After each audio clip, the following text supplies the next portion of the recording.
ಇನ್ನು ಎಸ್.ಎಂ. ಕೃಷ್ಣ ನಿಧನಕ್ಕೆ ಸಿಎಂ ಸಿದ್ದರಾಮಯ್ಯ ಸದನದಲ್ಲೇ ಸಂತಾಪ ಸೂಚಿಸಿದರು. ಎಸ್.ಎಂ. ಕೃಷ್ಣ ಬಗ್ಗೆ ಮೆಚ್ಚುಗೆ ಮಾತನಾಡಿದವರು, ನಾನು ಕಾಂಗ್ರೆಸ್ ಸೇರುವ ಮೊದಲು ಎಸ್.ಎಂ. ಕೃಷ್ಣ ಅವರನ್ನು ಭೇಟಿಯಾಗಿದ್ದೆ 2005ರಲ್ಲಿ.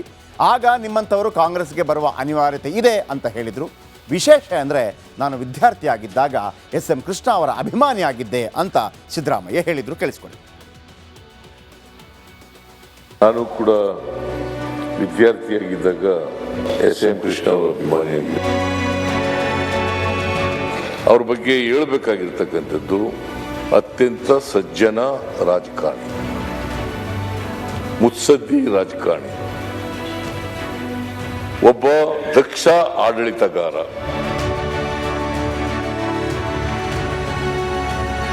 ಬಹಳ ದೀರ್ಘವಾದಂಥ ಅನುಭವ ಇತ್ತು. ಮತ್ತೆ ಯಾರ ಮೇಲೂ ದ್ವೇಷದ ರಾಜಕಾರಣ ಮಾಡ್ತಾ ಇರಲಿಲ್ಲ, ಸೇಡಿನ ರಾಜಕಾರಣ ಮಾಡ್ತಾ ಇರಲಿಲ್ಲ. ಎಲ್ಲರನ್ನೂ ಪ್ರೀತಿಸ್ತಿದ್ರು, ಎಲ್ಲರನ್ನೂ ಗೌರವಿಸ್ತಿದ್ರು ಅಂತಕ್ಕಂಥದ್ದು. ನಾವು ರಾಜಕಾರಣದಲ್ಲಿ ಬಹಳ ಅಪರೂಪದ ವ್ಯಕ್ತಿ ಅವರು.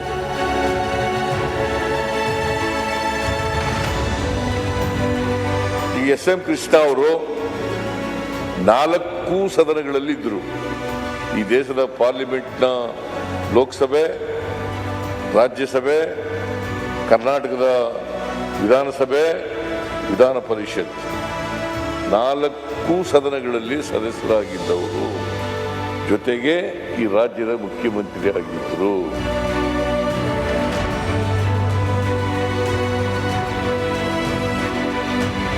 ಕಾಲದಲ್ಲೇ ಡಾಕ್ಟರ್ ರಾಜ್ಕುಮಾರ್ ಅವರ ಅಪಹರಣ ಆಗಿತ್ತು.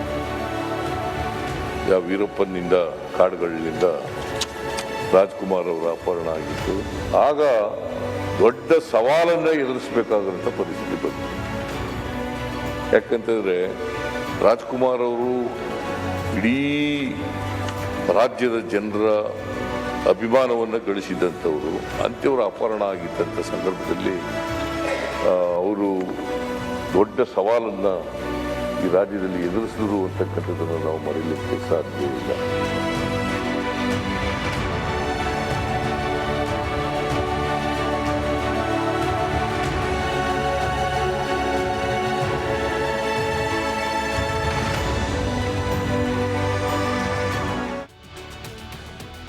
ಇನ್ನು ಎಸ್.ಎಂ. ಕೃಷ್ಣ ನಿಧನಕ್ಕೆ ಸಿಎಂ ಸಿದ್ದರಾಮಯ್ಯ ಸದನದಲ್ಲೇ ಸಂತಾಪ ಸೂಚಿಸಿದರು. ಎಸ್.ಎಂ. ಕೃಷ್ಣ ಬಗ್ಗೆ ಮೆಚ್ಚುಗೆ ಮಾತನಾಡಿದವರು, ನಾನು ಕಾಂಗ್ರೆಸ್ ಸೇರುವ ಮೊದಲು ಎಸ್.ಎಂ. ಕೃಷ್ಣ ಅವರನ್ನು ಭೇಟಿಯಾಗಿದ್ದೆ 2005ರಲ್ಲಿ. ಆಗ ನಿಮ್ಮಂಥವರು ಕಾಂಗ್ರೆಸ್ಗೆ ಬರುವ ಅನಿವಾರ್ಯತೆ ಇದೆ ಅಂತ ಹೇಳಿದರು. ವಿಶೇಷ ಅಂದರೆ ನಾನು ವಿದ್ಯಾರ್ಥಿಯಾಗಿದ್ದಾಗ ಎಸ್.ಎಂ. ಕೃಷ್ಣ ಅವರ ಅಭಿಮಾನಿಯಾಗಿದ್ದೆ ಅಂತ ಸಿದ್ದರಾಮಯ್ಯ ಹೇಳಿದರು. ಕೇಳಿಸ್ಕೊಳ್ಳಿ. ನಾನು ಕೂಡ ವಿದ್ಯಾರ್ಥಿಯಾಗಿದ್ದಾಗ ಎಸ್.ಎಂ. ಕೃಷ್ಣ ಅವರ ಅಭಿಮಾನಿಯಾಗಿದ್ದೆ. ಅವ್ರ ಬಗ್ಗೆ ಹೇಳಬೇಕಾಗಿರ್ತಕ್ಕಂಥದ್ದು, ಅತ್ಯಂತ ಸಜ್ಜನ ರಾಜಕಾರಣಿ, ಮುತ್ಸದ್ದಿ ರಾಜಕಾರಣಿ, ಒಬ್ಬ ದಕ್ಷ ಆಡಳಿತಗಾರ,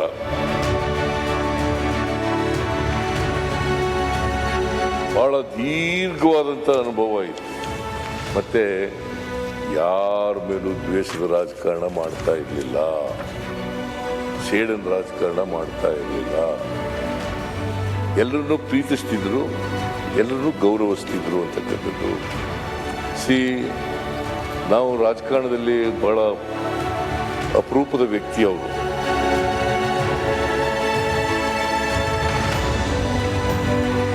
ಈ ಎಸ್.ಎಂ. ಕೃಷ್ಣ ಅವರು 4 ಸದನಗಳಲ್ಲಿ ಇದ್ರು. ಈ ದೇಶದ ಪಾರ್ಲಿಮೆಂಟ್ನ ಲೋಕಸಭೆ, ರಾಜ್ಯಸಭೆ, ಕರ್ನಾಟಕದ ವಿಧಾನಸಭೆ, ವಿಧಾನ ಪರಿಷತ್ 4 ಸದನಗಳಲ್ಲಿ ಸದಸ್ಯರಾಗಿದ್ದವರು. ಜೊತೆಗೆ ಈ ರಾಜ್ಯದ ಮುಖ್ಯಮಂತ್ರಿ ಆಗಿದ್ದರು.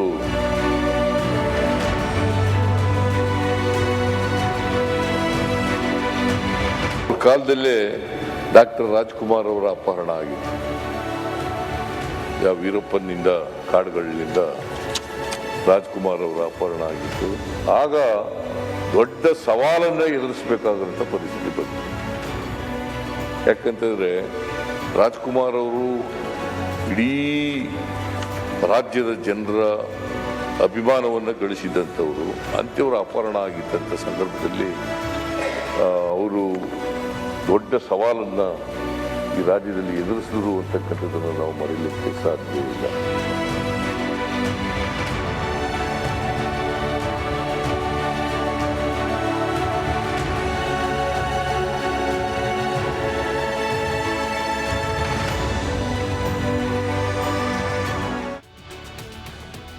ಇನ್ನು ಎಸ್ ಎಂ ಕೃಷ್ಣ ನಿಧನಕ್ಕೆ ಸಿಎಂ ಸಿದ್ದರಾಮಯ್ಯ ಸದನದಲ್ಲೇ ಸಂತಾಪ ಸೂಚಿಸಿದರು. ಎಸ್ ಎಂ ಕೃಷ್ಣ ಬಗ್ಗೆ ಮೆಚ್ಚುಗೆ ಮಾತನಾಡಿದವರು, ನಾನು ಕಾಂಗ್ರೆಸ್ ಸೇರುವ ಮೊದಲು ಎಸ್ ಎಂ ಕೃಷ್ಣ ಅವರನ್ನು ಭೇಟಿಯಾಗಿದ್ದೆ 2005ರಲ್ಲಿ. ಆಗ ನಿಮ್ಮಂಥವರು ಕಾಂಗ್ರೆಸ್ಗೆ ಬರುವ ಅನಿವಾರ್ಯತೆ ಇದೆ ಅಂತ ಹೇಳಿದರು. ವಿಶೇಷ ಅಂದರೆ ನಾನು ವಿದ್ಯಾರ್ಥಿಯಾಗಿದ್ದಾಗ ಎಸ್ ಎಂ ಕೃಷ್ಣ ಅವರ ಅಭಿಮಾನಿಯಾಗಿದ್ದೆ ಅಂತ ಸಿದ್ದರಾಮಯ್ಯ ಹೇಳಿದರು. ಕೇಳಿಸ್ಕೊಳ್ಳಿ. ನಾನು ಕೂಡ ವಿದ್ಯಾರ್ಥಿಯಾಗಿದ್ದಾಗ ಎಸ್ ಎಂ ಕೃಷ್ಣ ಅವರ ಅಭಿಮಾನಿಯಾಗಿದ್ದೆ. ಅವ್ರ ಬಗ್ಗೆ ಹೇಳಬೇಕಾಗಿರ್ತಕ್ಕಂಥದ್ದು, ಅತ್ಯಂತ ಸಜ್ಜನ ರಾಜಕಾರಣಿ, ಮುತ್ಸದ್ದಿ ರಾಜಕಾರಣಿ, ಒಬ್ಬ ದಕ್ಷ ಆಡಳಿತಗಾರ,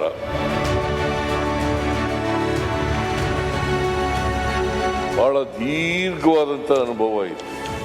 ಮತ್ತೆ ಯಾರ ಮೇಲೂ ದ್ವೇಷದ ರಾಜಕಾರಣ ಮಾಡ್ತಾ ಇರಲಿಲ್ಲ, ಸೇಡಿನ ರಾಜಕಾರಣ ಮಾಡ್ತಾ ಇರಲಿಲ್ಲ. ಎಲ್ಲರನ್ನೂ ಪ್ರೀತಿಸ್ತಿದ್ರು, ಎಲ್ಲರನ್ನೂ ಗೌರವಿಸ್ತಿದ್ರು ಅಂತಕ್ಕಂಥದ್ದು. ನಾವು ರಾಜಕಾರಣದಲ್ಲಿ ಬಹಳ ಅಪರೂಪದ ವ್ಯಕ್ತಿ ಅವರು.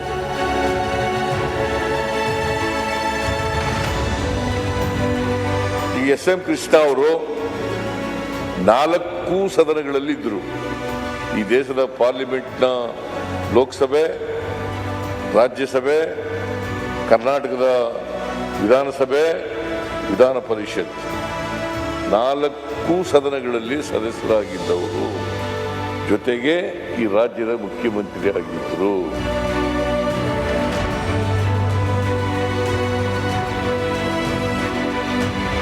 ಕಾಲದಲ್ಲೇ ಡಾಕ್ಟರ್ ರಾಜ್ಕುಮಾರ್ ಅವರ ಅಪಹರಣ ಆಗಿತ್ತು. ವೀರಪ್ಪನಿಂದ, ಕಾಡುಗಳಿಂದ ರಾಜ್ಕುಮಾರ್ ಅವರ ಅಪಹರಣ ಆಗಿತ್ತು.